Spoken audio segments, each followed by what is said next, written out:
inside of the welding shop, HogOn University, and I wanted to talk to you about something that I wished I would have learned a long time ago. How to start a business by using my earned income. And I want to talk about that because a few people make it real complicated. And when I first started, I literally didn't know what I was doing. I was just seeking for information. I bumped my head a few times. I went back to the drawing board. And a lot of times what I have noticed that in certain fields, certain people don't want to see you get to a certain level because then you don't need them anymore. So when you're starting a business and when you're learning how to invest in yourself, the first thing I would say, do invest in things that you know that works. So we know that we're welders and we know we want to, and most people weld and they want to get off. They really don't want to weld. They don't have a passion at just welding all the time, or they want to do something that involves welding or involves what they do at their jobs, as far as fabrication or installation. So I would think that we should be realistic and know that regardless of what our passion is, bills still have to be paid. Things are still due.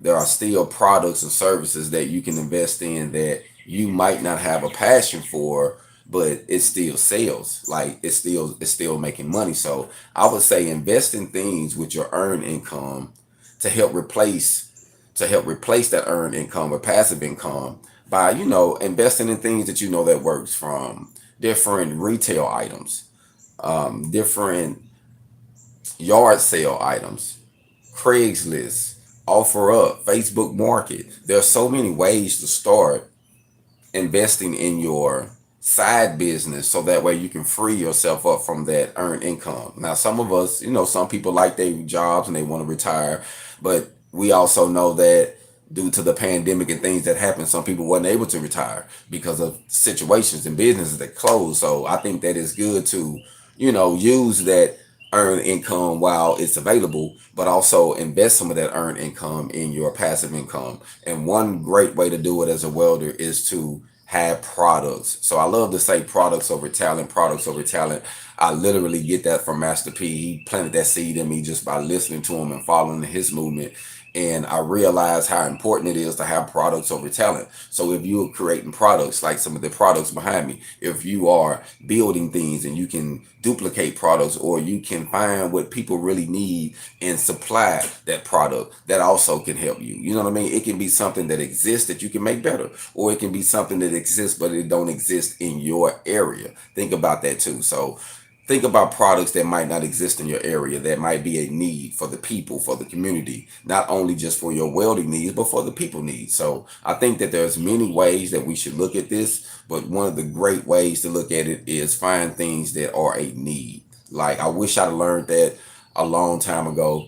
But the main concept is not only just investing in going out doing welding. You might invest in some hauling equipment. You might invest in some mowing equipment. You might invest in some plumbing. You might be doing whatever the need in the area is. You might be investing in other trades that associate with your field. So don't limit yourself from just being one dimensional and thinking you just want to earn this money off of your labor, because we know that you get tired, people get sick, stuff happens, and a lot of jobs don't, you know, look real kindly towards you missing days or something that's happening in your life. So it's good to get yourself out of that equation. Learn how to, okay, I got to be here, but let me utilize this here over here. Let me use this money to replace this income so that way I don't have this burden over my shoulders. But one way to do it is actually investing some of your welding money into different business ventures, into what works around you. So I don't know what area you are in, but retail is big. We see Amazon ships everywhere. There's so many things you can do with your movement. So it's all about finding what works for you and making it work for you. Getting your stability, getting your assets in line, because we know now that having skills is a very big need in America, because who's going to build the infrastructure? The truck drivers, the welders, the carpenters, the plumbers, the mechanics. the engineers. You know, it's so many people that's hands on that you got to have to make things go. So learn how to invest in things like that. It might not be your skill, but you might be investing in something else that you don't have to physically do. See, I think that we get caught up trying to physically do everything.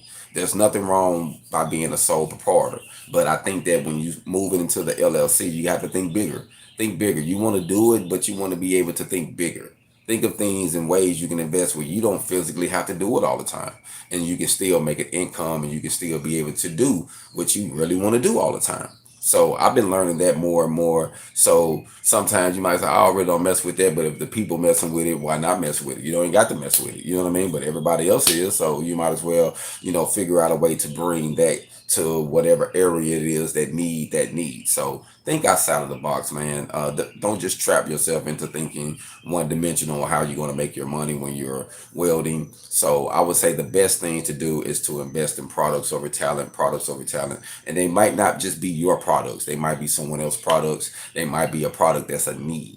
So think about that. Think of products that are need. Think of products that are asset in your community, in your area. And those are ways you will be able to really, really expand your business and expand your investment money. So I think about it all the time, especially today. Like I'm in Columbus, Georgia, and I see that I network a lot in Columbus, Georgia, Atlanta, and Alabama. So I'm like wrapped around these areas. And so within a 2 hour radius, there's a lot that can be done. There's a lot of needs within a 2 hour radius that's in different fields. So, you might have people that need ornamental needs. You might have railing needs. You might have repair needs. You might have a specific product that is a really need here because they don't have it. They might need a store in a certain area and they don't have it. So just don't think like, oh man, I just got to have this. Think of ways to really change things for you, ways to build some financial wealth, ways to get some earned income. Use your earned income, I mean, to actually develop some passive sources of income by having some things that you physically don't have to do. So it's like you physically set them up. You get the business structure going, you get the business going, and then you can step back and the business can run itself like your independent website. If you got your site up, people can actually go on there, make purchases and do things without your permission, and you can wake up to money. You see what I'm saying? Because you have already did the work, but the work has to be done, and you have to figure out what you want. And I would say this, family, now is the age of digital. Everybody needs to have an online presence. So get you some type of online presence, buy your domain name, get you a Facebook account, get you some type of account where people are going, Instagram, whatever you're selling, whatever you're doing, promote yourself on all aspects, because now is the time to do it. Everybody's looking at ratings. Google is popping up. They want to know, can they trust you at their homes? Can they trust you to come and do this job? Can you do this? Can you do this? Do you have a reliable product? So many things are valuable right now with online presence. So if you don't have one, family, please get your online presence, because that's going to make or break your business. So I just wanted to say that and give you a few tips this morning. I was up thinking, got to make a couple moves, and I wanted to talk to you about how to make money from your earned income as a welder is by investing in needs in your area. Hold on.